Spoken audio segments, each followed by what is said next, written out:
A'udzu billahi minas syaitonir rajim. Bismillahirrahmanirrahim. Assalamualaikum warahmatullahi wabarakatuh. Alhamdulillahirabbil alamin. Hamdan syakirin, hamdan naimin, hamdan yuafi ni'amahu wa yukafi'u masidah. Ya Rabbana lakal hamdu kama yanbaghi li jalali. Asyhadu an la ilaha illallah wa asyhadu anna Muhammadan abduhu wa rasuluh. Allahumma shalli wa sallim wa barik alaihi wa ala alihi wa sahbihi ajmain. Saudara-saudariku jamaah rahimakumullah dimanapun Anda berada, alhamdulillah pada kesempatan kali ini kita masih diberikan kesehatan oleh Allah Subhanahu wa Ta'ala. Semoga kesehatan ini menjadikan kita ini selalu bersyukur kepada Allah Subhanahu wa Ta'ala. Karena tanpa adanya kita diberikan kesehatan, baik kesehatan jasmani ataupun rohani, maka diri manusia ini tentunya tidak akan bisa melakukan aktivitas apapun. Saudara-saudariku jamaah rahimakumullah dimanapun Anda berada, pada kesempatan kali ini kami akan mengangkat sebuah tema mengenai bimbingan kerohanian dengan judul Rahasia di dalam surat Al-Fatihah. Untuk menguak rahasia surat Al-Fatihah, tentunya hal ini bagi yang mau benar-benar ingin tahu dan ingin menerobos dalam latifah Allah. Tetapi bila bagi saudara-saudara itu tidak mau atau tidak akan mungkin bisa masuk di dalamnya. Sebab apa? Di dalam surat Al-Fatihah ini banyak mengandung sebuah rahasia-rahasia, banyak mengandung sebuah atau sesuatu hal yang mungkin manusia ini banyak yang tidak tahu. Barang siapa yang mau memahami secara sungguh-sungguh rahasia-rahasia yang terkandung di dalam surat Al-Fatihah, maka manusia itu pasti akan merasakan bahwa di dunia ini tidak ada apa-apanya. Untuk itu saudara-saudaraku dimanapun Anda berada, hari ini kami akan mencoba menguak daripada sisi hakikatnya. Bismillahirrahmanirrahim. Dengan menyebut nama Allah yang Maha Pengasih lagi Maha Penyayang. Mengapa Ar-Rahman didahulukan? Dan kenapa Ar-Rahim kok diakhirkan setelah Ar-Rahman? Hal ini berkenaan dengan hati manusia, di mana manusia ini hatinya ada dua golongan. Yang pertama, ada yang mengenal Allah itu hanya sebatas nama. Dan yang kedua adalah mengenal Allah itu atau mengenal Tuhan itu ada yang sudah sampai siapa yang memiliki nama Allah itu. Jadi ada dua golongan manusia ini. Yang pertama mengenal sebatas nama. Yang kedua, golongan yang kedua mengenal kepada atau sampai siapa yang memiliki nama itu. Barang siapa yang hanya mengenal namanya saja, maka dia manusia itu tidak akan mendapatkan ar-Rahim. Tidak akan mendapatkan sayangnya Tuhan. Karena Ar-Rahman itu diberikan kepada seluruh manusia, baik itu yang dikatakan taat ataupun yang dikatakan ingkar.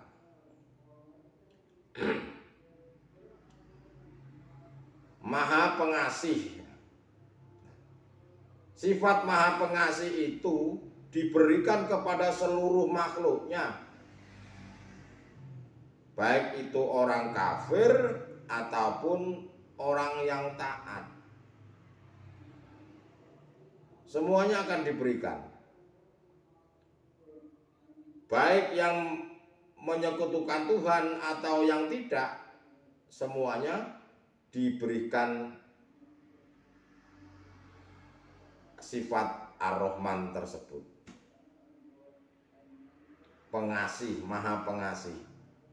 Lah, untuk Ar-Rahim, itu hanya diberikan bagi hamba-hambanya yang sudah tahu siapa yang memiliki nama Allah itu.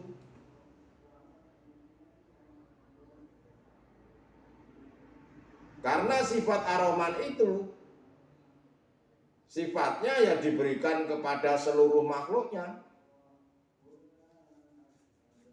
Dan Ar-Rahim hanya diberikan terhadap mereka-mereka yang sudah mengenal Allah sampai puncaknya, yaitu mereka-mereka yang sudah kenal dan sudah tahu siapa yang memiliki nama Allah itu.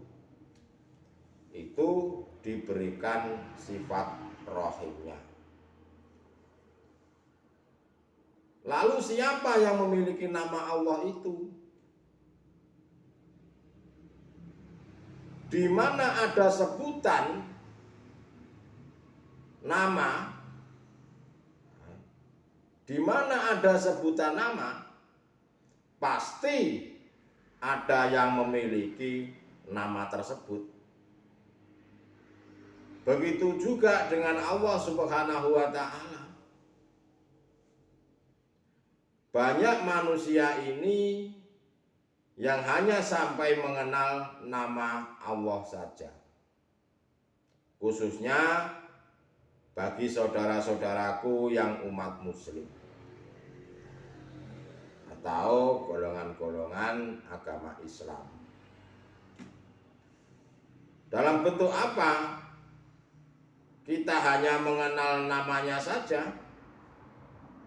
Contoh, saya ini dalam melakukan ibadah sholat, apa yang diingatnya itu selain Allah. Contoh, saya ini Allahu Akbar.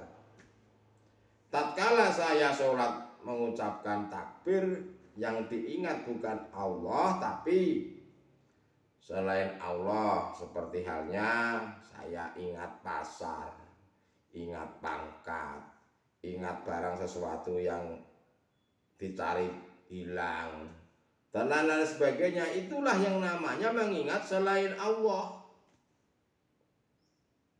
Nah, itulah bentuk daripada kita ini hanya mengenal sebatas nama saja.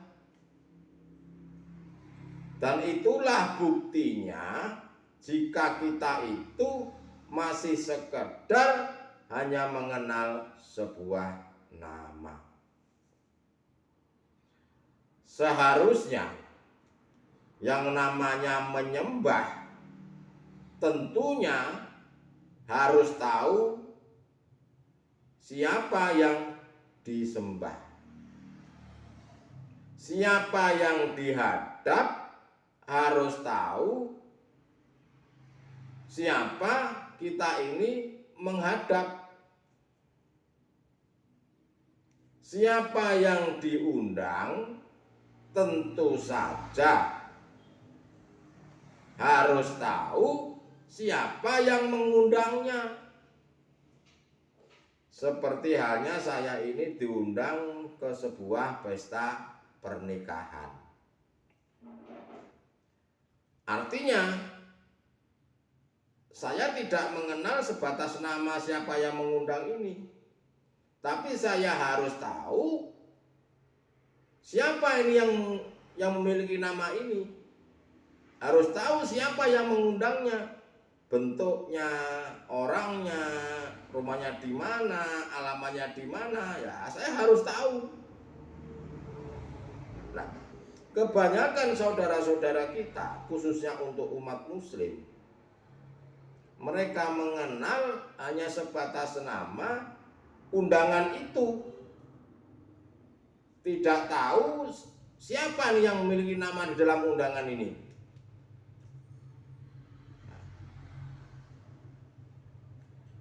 Bagaimana mungkin? Bagaimana kita akan tahu siapa yang mengundang sementara kita hanya tahu sekedar namanya saja? Walaupun panjenengan ini sudah berada di dalamnya, sudah berada di dekatnya yang mengundang, tetapi jika panjenengan ini belum tahu, ya pasti tengok-tengok dan belum tahu orangnya yang mengundang tadi. Mana sih orangnya ini? Yang mengundang siapa sih? Walaupun orangnya itu di samping.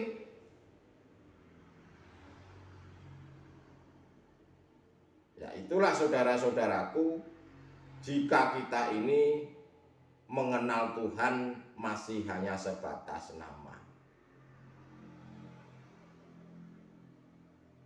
Padahal Tuhan itu bisa dilihat secara nyata. Padahal Allah itu bisa disaksikan secara nyata. Kenapa panjenengan ini tidak bisa melihatnya? Ya karena panjenengan ini, kebanyakan manusia ini hanya suka dengan syahwatun dunia, hanya suka dengan bercinta tentang urusan-urusan dunianya. Tetapi tidak mau membagusi rohani. Mata ini dibekali, jasad ini dibekali dua mata, ainul basariyah dan ainul basiro. Gunakanlah mata hatimu.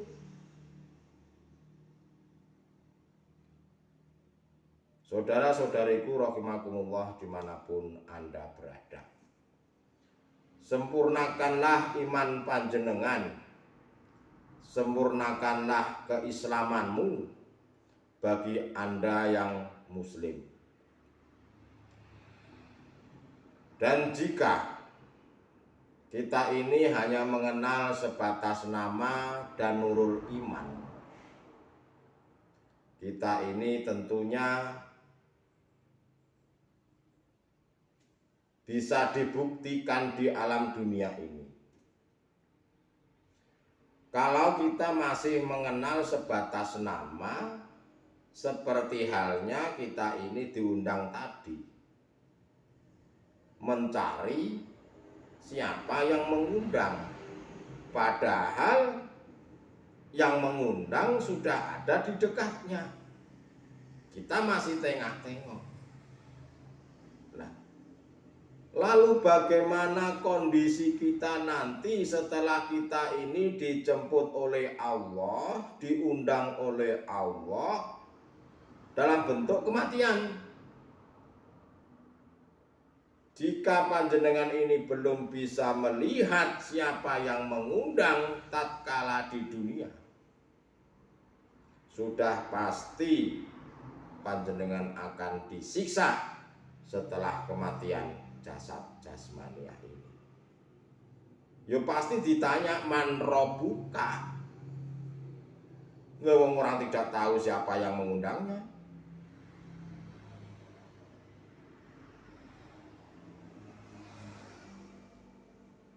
Saudara-saudariku rahimakumullah dimanapun Anda berada, sempurnakanlah iman panjenengan, karena sifat Ar-Rahim itu hanya diberikan orang-orang yang sudah sampai pada Allah, sudah mengenal dan bertemu kepada yang memiliki nama Allah Subhanahu wa Ta'ala. Ar-Rahim hanya diberikan kepada beliau, kekasih-kekasihnya Allah. Lalu siapa yang memiliki nama Allah itu? Yang memiliki nama Allah itu adalah Alladzi, yaitu hidup, di mana hidup itu menguasai diri manusia, juga menguasai diri panjenengan sendiri itu, dan yang menguasai seluruh alam semesta ini. Jangan engkau menganggap bahwa hidup yang ada di dalam dirimu, engkau anggap hidup itu milik panjenengan. Jangan anggap hidup itu milik Anda. Perlu digarisbawahi, janganlah panjenengan ini hanya mengimani bahwa Anda hidup itu dihidupkan oleh Allah. Jika panjenengan mengimani hal seperti itu, bahwa Anda ini hidup karena dihidupkan oleh Allah, jika masih demikian, maka berarti Anda ini masih merampas sifatnya Allah. Allah itu sifatnya wajib, Sang Maha Hidup wajib hidup. Nah, artinya makhluk itu yang dikatakan makhluk sifatnya adalah mati. Kenapa panjenengan masih mengakui hidup? Seharusnya panjenengan ini mengakui saya ini mati. Siapa yang hidup? Yang hidup adalah diri, yaitu Alladzi, ya Tuhan itu sendiri. Di mana? Ya di dalam dirimu, di luar dirimu, termasuk yang meliputi seluruh alam ini. Janganlah engkau ini, panjenengan ini mengimani bahwa saya hidup karena dihidupkan. Berarti masih ada dua pernyataan di situ. Kalau Allah itu hidup, kita hidup. Ada Tuhan yang lain berarti. Secara otomatis kita tidak sadar jika masih mengimani seperti itu. Allah katanya maha hidup. Nah, kita ini dianggapnya hidup. Berarti ada Tuhan dua. Janganlah engkau rampas seperti itu. Maka pahamilah saudara-saudaraku. Bismillahirrahmanirrahim. masuklah dalam hati, dalam hidup itu. Baru panjenengan ini mengerti, mengetahui makna apa yang terkandung di dalam bismillah itu sendiri. Yang bisa mengucapkan, yang bisa membukakan mata, yang bisa mendengarkan. Ini bukan manusia. Ya hidup itu alladzi.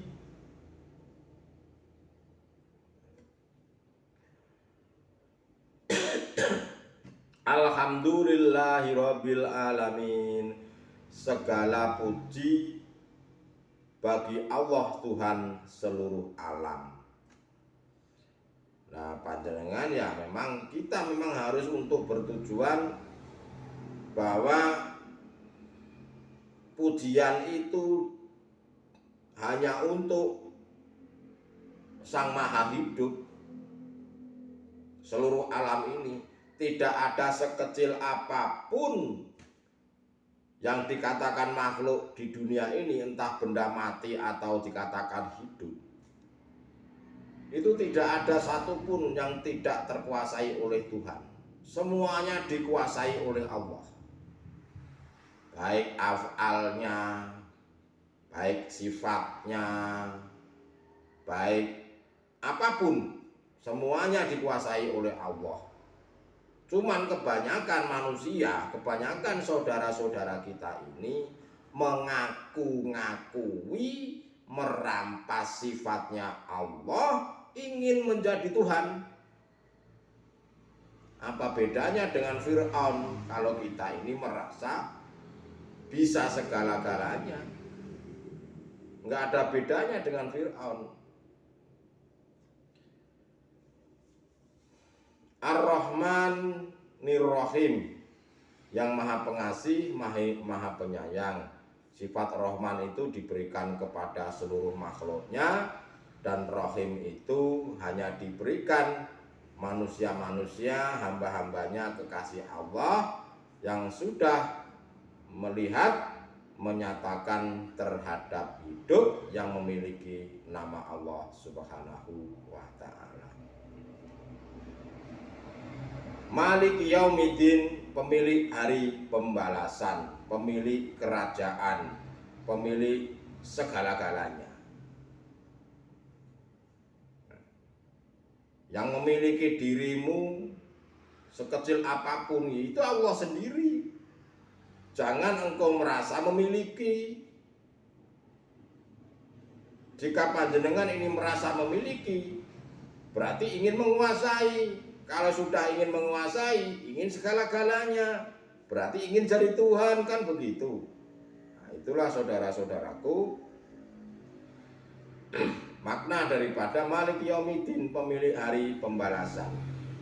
Iyyaka na'budu wa iyyaka nasta'in. Hanya kepada Engkau kami menyembah, dan hanya kepada Engkaulah kami memohon pertolongan. Menyembah dan memohon pertolongan, kita meminta pertolongan, tentu harus tahu siapa yang dimintain tolong. Kita harus melihat orangnya. Kalau orangnya itu manusia, contoh saya ini minta tolong kepada seseorang untuk memperbaiki mobil, tentunya saya ini harus tahu siapa yang mau memperbaiki mobil saya, dan harus ketemu orangnya, baru kita minta tolong. Bagaimana mungkin kita minta pertolongan lawang kita tidak tahu orangnya, hanya sekedar tahu namanya, terus mau dibenerin di mana mobil saya? Nah, seperti itu saudara-saudaraku.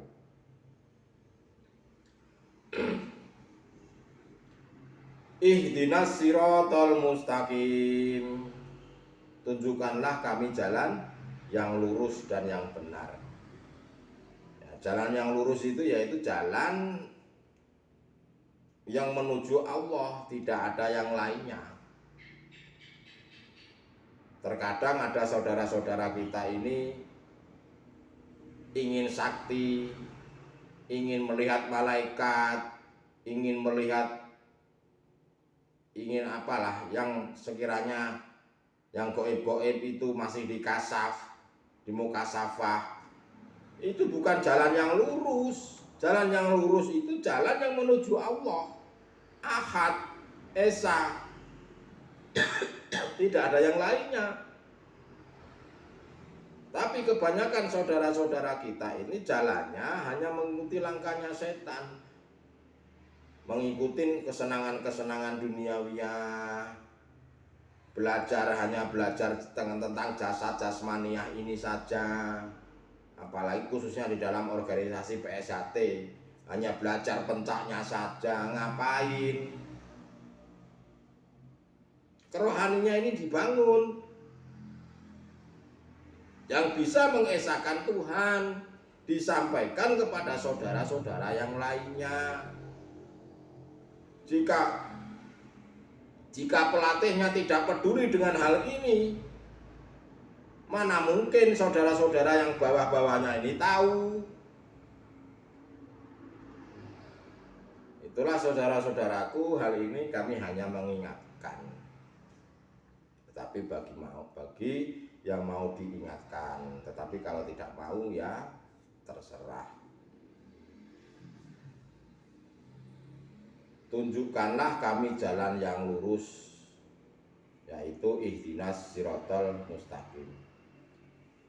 Siratal ladzina an'amta alaihim, yaitu jalan orang-orang yang engkau beri nikmat kepadanya.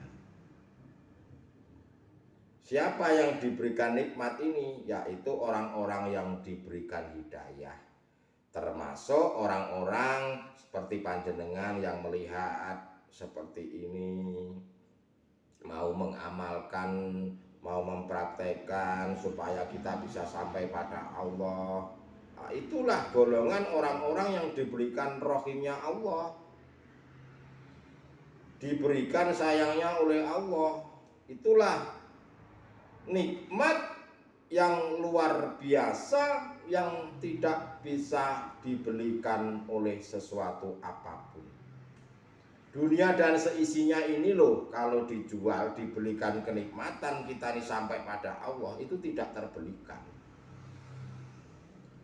Siratal ladzina an'amta alaihim, yaitu orang-orang yang engkau beri nikmat kepadanya. Ghairil maghdubi alaihim waladdallin, bukan jalan mereka yang dimurkai dan bukan jalan mereka yang sesat. Siapa yang dimurkai, siapa yang sesat? Yang dimurkai dan yang sesat adalah mereka golongan-golongan ahli hijab yang senang terhadap syahwatun dunia. Hati mereka condong terhadap dunia. Hati mereka selalu mengingat dunia. Hati mereka selalu mengharapkan dunia. Itulah ghairil maghdubi alaihim waladdallin, bukan jalan mereka atau jalan mereka yang dimurkai, itu orang-orang yang sesat. Itulah saudara-saudaraku, sedikit saya kupas tentang rahasia dalam surat Al-Fatihah. Semoga panjenengan faham dan mengerti, dan semoga apa yang saya sampaikan walaupun sedikit keras, memang semata-mata itu bukan berarti kita ini benci, tidak. Bukan berarti kita ini memarahi Anda, tidak. Cuman mengingatkan, gemes gregeten. Kenapa kita manusia ini kok tidak paham-paham, tidak mengerti, ingin mengerti tapi diarahkan tidak mau. Ya itu saja. Ya kalau memang dianggap hal itu kurang berkenan di hati atau mungkin dianggap salah, ya saya mohon maaf yang sebesar-besarnya.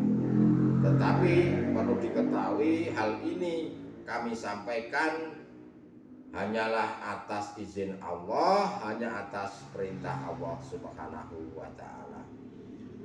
Semoga apa yang kami sampaikan benar-benar menjadikan sebuah ilmu yang bermanfaat. Syukur-syukur ilmu ini diberitahu kepada saudara-saudara kita yang belum tahu, agar supaya betul-betul supaya bisa kembali kepada Allah Subhanahu wa ta'ala. Akhirul kalam, ihdinas siratal mustaqim, wabillahi taufiq wal hidayah. Wassalamualaikum warahmatullahi wabarakatuh.